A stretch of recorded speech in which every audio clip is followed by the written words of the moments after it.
Kronologi Agus tanpa tangan dituduh ruda paksa, ditetapkan tersangka.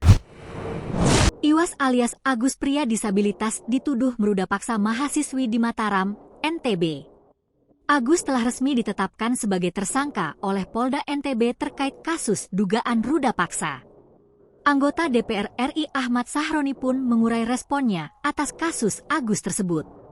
Dalam akun media sosialnya, Sahroni menyoroti dugaan pelanggaran hukum yang dilakukan Agus. Sahroni pun membagikan cuplikan wawancara Agus yang dituding meruda paksa seorang mahasiswi di kampus. Dalam wawancara tersebut, Agus mengaku sedih dan syok saat ditetapkan sebagai tersangka. Sebab Agus jadi tidak bisa pergi keluar rumah lantaran dituduh sebagai pelaku kekerasan seksual. Sedih banget kayak mati semua-muanya, jadi tersangka, enggak bisa kemana-mana, pungkas Agus.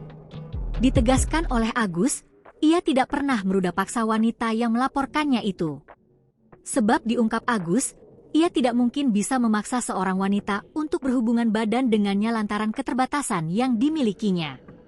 Untuk aktivitas sehari-hari saja Agus mengandalkan bantuan orang tuanya. Keadaan saya seperti ini, saya masih dimandiin sama orang tua, buang air kecil dibukain sama orang tua, buang air besar dibukain sama orang tua, makan sekali waktu disuapin, dimandiin orang tua, ungkap Agus. Kok bisa saya dibilang berhubungan secara paksa? Bagaimana saya paksa kalau nggak dibukain? Bagaimana cara saya mau kayak gitu? Tanya Agus. Mengetahui kasus yang menimpa Agus, Ahmad Sahroni syok. Dalam postingannya, Sahroni pun bertanya ke akun Polri soal kasus Agus tersebut. Sahroni lantas mempertanyakan apakah Agus dimungkinkan untuk meruda paksa seorang mahasiswi atau tidak lantaran tergolong disabilitas.